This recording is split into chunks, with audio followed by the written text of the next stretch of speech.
So, Dave, what's the first thing that comes to mind when I say druid? Tough one, Ted. I mean, Wild Shape and then the Druid spell list, they're so good. There's a bunch of really cool subclasses, but you know what? There's even more Druid subclasses over on D&D Beyond in the Homebrew section. I'm Nerdarchy Ted. And I'm Nerdarchy Dave. Welcome to Nerdarchy for Nerds by Nerds. Now let's walk on the wild side with druids.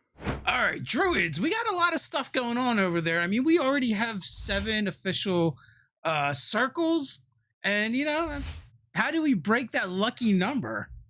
I mean, we got the Circle of Dreams, the Circle of Spores, the Circle of Stars, Circle of the Land, Circle of the Moon, Circle of the Shepherd, and of course, Circle of Wildfire. So we've got quite a few choices.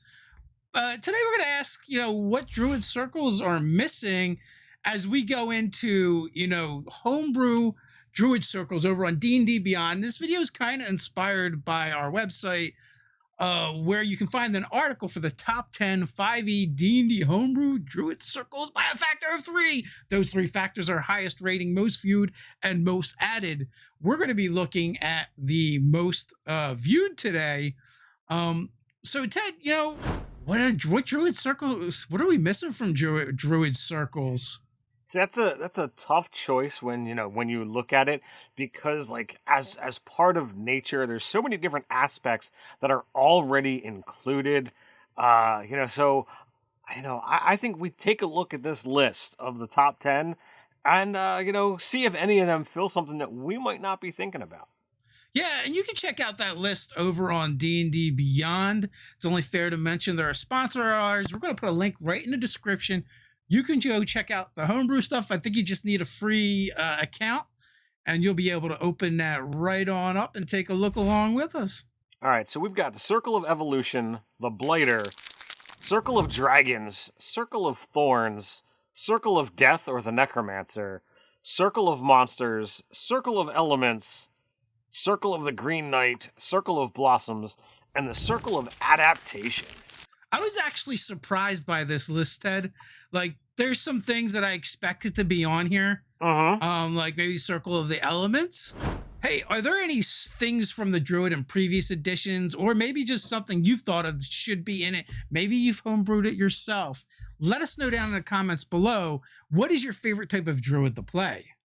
And if you want to help Nerdarchy appease the YouTube algorithm, do the normal YouTube things like subscribing, clicking that notification bell, and hitting that like button. You know the drill. Remember, new Nerdarchy videos drop every Monday, Wednesday, and Friday. Just head on over to the channel and see what's new in our D&D discussions, and sometimes we even talk about other role-playing games. But that was about it. I mean, I'm intrigued by some other things like the Circle of Monsters, but honestly, we're gonna pick one, we're gonna discuss it, and we're gonna kind of discuss it based off not necessarily is this the best one or did they get the abilities right, but what kind of speaks to us as something we would like to see. And we picked the Blighter because the Blighter was a prestige class back in 3rd edition. And it really is the anti-druid. Absolutely. The kind of concept of the opposite druid, the thing who's destroying everything. It's one of those I think is very interesting, to say the least. Yeah. So right off the bat, with all druid circles, you get a list of spells at 2nd level. We're going to get a cantrip. We're going to get access to Chill Touch as a cantrip for this particular circle, and then we're going to go into the spells. And at 3rd level, we start off with Blindness, Deafness, Ray of Enfeeblement. At 5th level, you get Animate, Dead, and Vampiric Touch. 7th level, Blight, Summon Greater Demon. And of course, 9th level, you get Contagion and Dance Macabre. I think these are fantastic spells that definitely fit that kind of anti-druid. Definitely seeing some of those elements of necromancy that was mentioned in some of the other circles. Yeah, so this makes sense to me. I mean, I see a couple spells that are not in the player's handbook. I mean, just a small design note, if you were creating these, I would probably want these to be spells that are in the player's handbook, but They are very thematic choices. Starting at second level, we are going to get Undead Wild Shape. And I believe this is a direct lift from what you got from the Prestige class back in third. And that's going to give you several abilities. You're going to gain Dark Vision out to 60 feet. You are immune to poison and cannot be poisoned. You don't require air, food, drink, or to sleep. Basically, you're undead, so you get those benefits. Makes sense. I mean, this is kind of cool thematic. I don't know how useful it's going to be. If you're not playing a Moon Druid, your wild shape is not really that strong of an ability. You're going to use it more, I think, for like utilities type stuff than anything, but it's got a good theme to it. So you still get the beast form of whatever you shapeshift into. So you're getting these abilities on top of that. Yeah, so nothing game breaking here. But starting at 6th level, you get Blightfire. You gain access to the Fireball spell, which becomes a druid spell for you and doesn't count against the number of spells you can pair each day. When a beast or plant takes damage from your Fireball, the creature takes extra necrotic damage equal to your Wisdom modifier plus half your druid level minimum 1.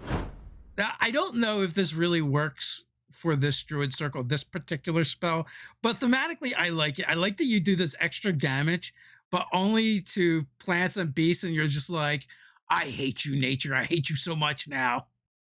Yeah, it's definitely weird. It's got a cool name, Blightfire. Yeah. But beyond the name and the extra necrotic damage, I would have rather created a special ability here, rather than just, copy the Fireball spell, which totally is in the domain of the Wildfire Druid that we already have access to. Well, it used to be in the domain of the Wildfire Druid. Wow. There's much contention in the fact that it was removed. But that being said, is it game breaking? Does it totally break this druid? No, it's not really problematic in any way. I think we could have done a little bit better. So next up, we have Touch of Decay. When you reach 10th level, when you reduce a creature within 30 feet of you to 0 hit points, you gain temporary hit points equal to your Wisdom modifier, minimum of 1 temporary hit point. I think this is an interesting ability, but I think that there's, the fact that it's gaining temporary hit points is something that isn't something that's going to be entirely, useful. A lot of times druids are not, getting into the fray. Nothing about this particular class makes me think they're melee based. So they're going to be casting spells, which means they're not in the thick of things, which means gaining multiple sources of temporary hit points is not really going to be an issue, not really going to be a factor. Right. The only place where I see it might be useful if you're using that wild shape to be an undead beast, but you're not getting enough temporary hit points back to make it worthwhile. I would actually say either add another ability here or scale this one up a little bit. It's thematic and it works. Oh, yes. 14th level Plague. As an action, you can project an aura of disease. Each creature within 30 feet contracts a disease of your choice. All saving throws associated with the disease are made against your Druid save spell DC. Once you use this feature, you can't use it again until you finish a long rest. All right, so this is also has a link. It's linking back to the DMG, not the contagion spell. So these diseases are going to be a little bit more slow burn.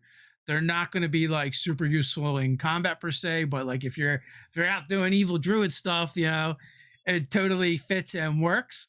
I think all in all, this whole subclass works better as a villain, and its abilities might even work better as a villain. If anything, I would say this one could use a little scaling up in its power level, but I love the theme that Heart of Jamak. I don't know how you say that too. We'll put an image up here somewhere so you can see who did this particular subclass. But yeah, I think they hit all the right beats. It just needs a little fine tuning, needs to be tweaked a little bit. But yeah, I'm pretty happy with this one. So, like you said, I would touch up, level 10. I would alter level 6, just to give this a little bit more pizzazz, a little bit more oomph to fit with the current druid circles that are out there. But all in all, definitely fun. And but I agree with you. As is, totally works as a good villain to plop against your players. Now, I will kind of add one final thing, before we head out. There was the one thing that I keep wanting from 5e and they keep failing to give me with the druid. And that is a circle where you have a beast companion, and it's kind of about your beast companion. I don't know if it's just because they feel like they can't, you're gonna step on the Beastmaster Ranger's toes too much, and they can't do something different enough. But I mean, in previous editions, like the Beast Companion was also like a big thing with the Druid. Maybe it was only third edition; it was a big thing, to be honest with you. But it spoke to me. If you want another Druid list video, check out 5 best D&D magic items for a Druid. Hey, if you want to help Nerdarchy, continue creating videos like this, you might want to head over to our Patreon and join our adventuring party over there. As a special thank you, every month you get 5E rewards for both players and DMs alike, a chance to game with us, and more. So until next time, Stay stay nerdy.